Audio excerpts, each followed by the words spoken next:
Assalamualaikum warahmatullahi wabarakatuh. Hamdan wa syukran lillah, salatan wa salaman ala rasulillah. Baik teman-teman, insyaallah pada kesempatan ini kita bertemu lagi di channel kesayangan kita, Jumansur Channel. Jangan lupa di like, di subscribe, dan share. Mudah-mudahan bernilai ibadah dari si Allah Subhanahu wa Ta'ala. Baik, insyaallah pada kesempatan ini perbincangan kita insyaallah kita isi dengan sebuah pengetahuan dan sebuah argumen yang sangat luar biasa, yang mana di sini adalah ada keilmuan yang sangat luar biasa, atau paling tidak kita bisa mengambil suatu pelajaran yang sangat luar biasa tentang bagaimana pengenalan kita kepada Allah Subhanahu wa Ta'ala. Karena ketika kita tidak paham, maka bisa kita terjerumus di dalam sesuatu yang kita tidak kehendaki. Makanya insyaallah pada kesempatan ini kita akan bahas, tapi terlebih dahulu karena ada beberapa komentar atau ada beberapa pernyataan, salah satunya yang seperti disampaikan Usain. Oke, kita saksikan terlebih dahulu. Kalau alam semesta ini menjadi dalil keberadaan Allah, berarti kalau alam semesta ini tidak ada, Allah tidak ada. Allah itu cukup diimani, nggak perlu dilogikakan. Loh, hadirin dimuliakan Allah. Baru-baru ini ada YouTuber yang banyak followersnya, itu suka bicara segala hal, termasuk dalam masalah akidah Islam. Kemudian dia ngomong bahwa kalau masalah akidah itu nggak usah bawa-bawa ilmiah, gitu. Nah, ini lagi viral. Ya. Dan kemarin debat sama salah seorang ustadz kita, Ustadz Muhammad Nuruddin. Katanya masalah agama nggak bisa diilmiahkan. Kenapa? Karena nggak bisa disaksikan, nggak ada data empiris. Maka yang nggak bisa disaksikan, tidak ada data empirisnya, itu dogma, diterima apa saja, apa adanya. Ya, kemudian kalimat-kalimat yang ini saya catat ini. Tadi saya sempat nonton. Dia mengatakan bahwa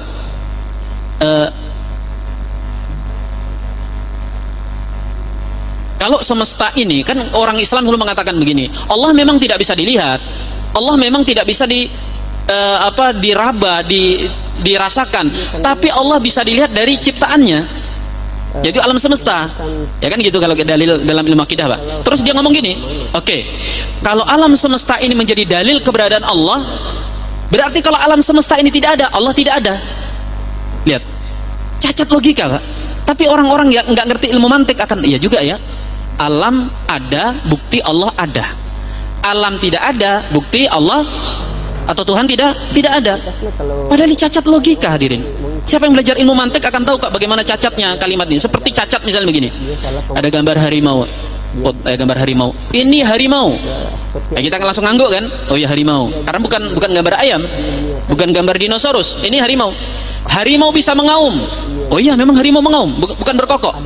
Lalu dia tunjuk, ini bisa mengaum, kan salah jemaah, gambar tidak bisa mengaum. Maka kita lihatlah kalimat ini cacat logika. Seperti misalnya gini, Joko pergi ke Bontang atau Sangatta.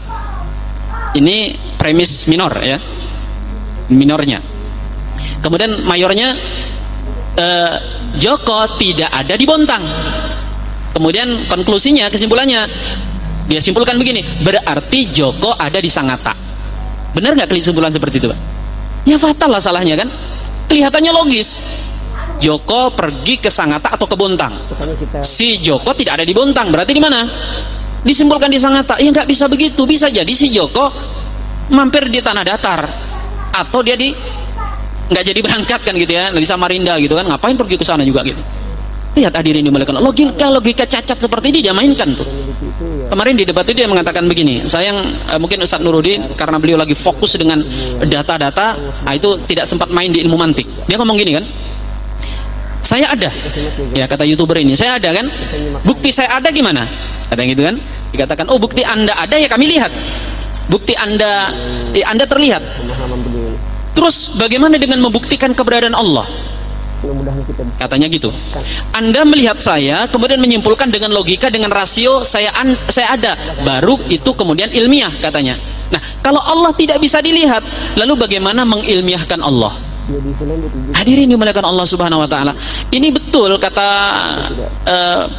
pendebatnya mengatakan ini kias ma'al farik, kias yang tidak apple to apple. Apple to Samsung gitu, atau Apple to Vivo gitu kan. Beda konteksnya. Hadirin dimuliakan Allah, coba sekarang kita lihat. Kita kembali dulu ke ayat supaya nggak tambah bingung. Bisa menjadi masukan. Tadi ayat kan mengatakan tidakkah engkau melihat gitu ya. Padahal Rasul tidak melihat. Dalam Islam jemaah, ilmu itu terbagi menjadi 3 tingkat. Terbagi menjadi 3 tingkat. Ada ilmu yakin. Ilmu yakin, ini tingkatan yang paling bawah. Ilmu itu harus kita buat yakin, Mbak. Kalau ilmu malah membuat kita ragu-ragu, itu bukan ilmu. Ya. Yakin ilmu itu, karena ilmu itu artinya diilmui, diketahui. Tapi ini tingkat yang paling bawah. Yang di atas itu ada namanya ainul yakin. Ilmu dari melihat langsung, dari pengamatan. Data empiris tadi itu. Nah, tetapi selalu kalangan orang-orang barat kalau bicara ilmu berhenti hanya di sini.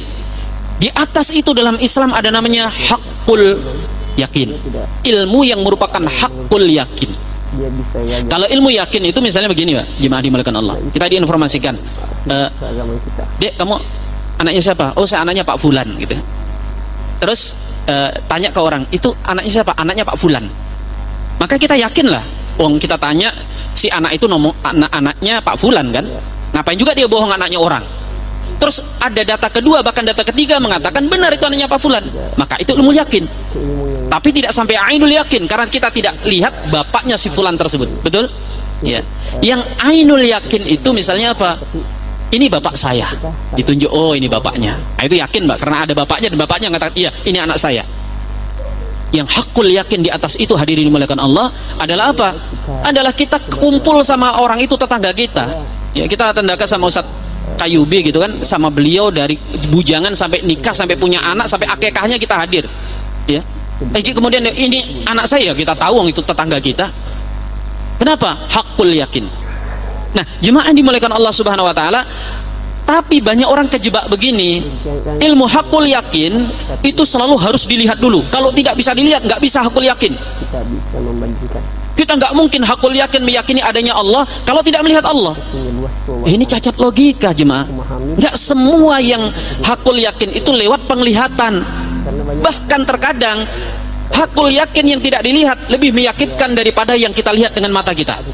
Ada yang seperti itu. Ada contoh misalnya, jemaah. Kita hadir di suatu tempat di IKN, ya, di IKN, dan kemudian media-media memuat bahwa tanggal sekian Pak Jokowi akan pergi ke IKN upacara, kan gitu. Di sosmed, di TV, di ini, dan kemudian kita nggak ngelihat Pak Jokowi di sana, Pak. Tapi semua berita memuat di sana, dan hari H Pak Presiden menghadiri upacara dan sebagainya. Saya mau nanya, Pak, yakin atau hakul yakin kalau Pak Jokowi ada di IKN pada saat itu? Ini bapak-bapak atau mas-mas sih? Mas, hakul yakin kan? Oh iya, kita nggak melihat, tapi nggak mungkin lah. Atau informasinya Pak Jokowi adalah Presiden Indonesia, hakul yakin lah. Contoh ya, masih presiden ya? Udah ganti. Oh ya, ini sudah ganti. Sekarang mau syukuran nggak? Terus yang ainul yakin gimana? Melihat langsung, tapi bahkan kita nggak yakin. Kita lagi duduk-duduk di warteg, lagi duduk-duduk, tiba-tiba lewat Pak Jokowi. Pak Jokowi tadi itu, kita bisa mendustakan penglihatan kita, Pak. Masa iya presiden keluyuran sendiri gitu, tapi mirip. Bahkan kita nggak yakin dengan penglihatan kita. Bisa jadi orang bilang, padahal jelas pakai jas putih, pakai jas hitam, pakai baju putih, pakai ini, ada 2 bodyguardnya ngawal gitu kan. Terus orang bilang, kan itu hanya mirip-mirip aja gitu. Kita bahkan mendustakan penglihatan kita dan membenarkan yang hakul yakin yang tidak kita lihat tadi itu. Maka logika-logika seperti ini, hadirin dimuliakan Allah, yang dikeluarkan oleh para YouTuber yang kelihatannya logis tapi sebenarnya cacat logika, hadirin. Dan jangan ketipu yang kayak begitu-begitu, ya. Hadirin dimuliakan Allah Subhanahu wa taala, sekarang dia kemudian beralibi mengatakan bahwa yang dimaksud tidak pakai ilmiah itu dalam beriman itu maksudnya kita nggak boleh mengilmui tentang zatnya Allah dengan ilmu logika, katanya, dengan ilmu ilmiah. Udah terima aja apa adanya. Allah itu cukup diimani, nggak perlu dilogikakan. Loh, hadirin dimuliakan Allah, ini bahaya ini. Lalu apa bedanya kita dengan penyembah berhala? Kalau sekedar agama diyakini dengan dogma, tanpa adanya penalaran, tanpa adanya logika, apa bedanya kita dengan penyembah berhala? Dan dalam ilmu ilmu usul misalnya, saya lagi nulis, Pak. Sekarang saya lagi nulis buku tentang pengantar ilmu fikih, karena banyak orang belajar fikih itu ngawur, nggak karu-karuan. Ada yang anti madhab lah, ada yang belajar fikih kemudian dibenturkan sama Quran dan hadis. Saksi pengantar dan sekarang baru 200-an halaman. Yang sedang saya tulis adalah tentang taklid. Taklid kan ini jadi tema yang panas kan. Taklid itu diperbeda pendapat oleh para ulama, Pak. Taklid itu artinya menerima apapun dari seseorang ulama tanpa tahu dalilnya. Kalau untuk urusan furu' cabang agama, masalah-masalah yang pelik, yang sulit-sulit, mayoritas ulama membolehkan taklid. Apalagi kepada ulama madhab. Kita ngikuti kunut, tapi tidak tahu dalilnya kunut, boleh. Karena itu susah untuk harus memahami itu. Tetapi tahukah kita jemaah, ulama sepakat tidak boleh taklid dalam masalah urusan akidah. Nggak boleh taklid akan keberadaan Allah.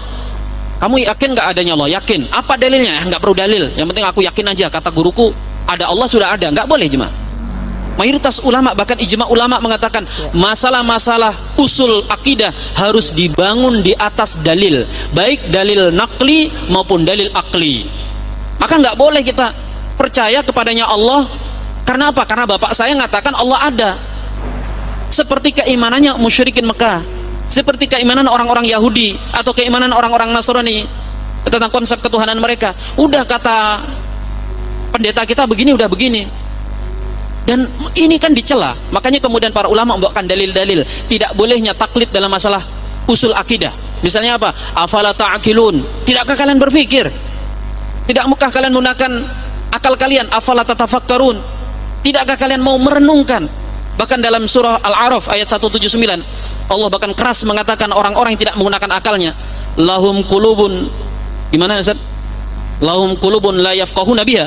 Mereka punya hati tapi tidak mau menggunakan hatinya. Ulaika kal an'am bal hum adall. Orang yang enggak menggunakan akalnya untuk agama ini, mereka itu seperti hewan ternak, kata Allah. Keras sekali, Pak. Bahkan lebih sesat daripada hewan ternak. Akal dalam Islam itu, hadirin, itu kedudukan yang sangat dimuliakan, ditempatkan, diposisikan di tempat yang sangat tinggi, karena ini adalah jalan untuk memahami agama. Kalau alam semesta ini menjadi dalil keberadaan Allah, berarti kalau alam semesta ini tidak ada, Allah tidak ada. Allah itu cukup diimani, nggak perlu dilogikakan. Loh, hadirin dimuliakan Allah. Baru-baru ini ada YouTuber yang banyak followersnya, itu suka bicara segala hal, termasuk dalam masalah akidah Islam. Alhamdulillah kita sudah mengikuti uraian ilmu tadi. Kira-kira kita bisa mengambil kesimpulan, kita bisa mengambil ilmu-ilmu baru dan menjadikan sebuah pelajaran bahwa argumen-argumen yang bisa mencederai akidah kita harus memiliki perisainya, ya, memiliki jawaban yang tepat tentang akidah kita. Jadi sebagai kesimpulan bahwa jangan kita cepat mengambil suatu kesimpulan ketika ada memberikan pemahaman kepada kita, memberikan pencerahan kepada kita, tapi kita menggali ilmu lebih dalam lagi, menggali pemahaman lebih dalam lagi, terutama pemahaman sekarang itu banyak, ya.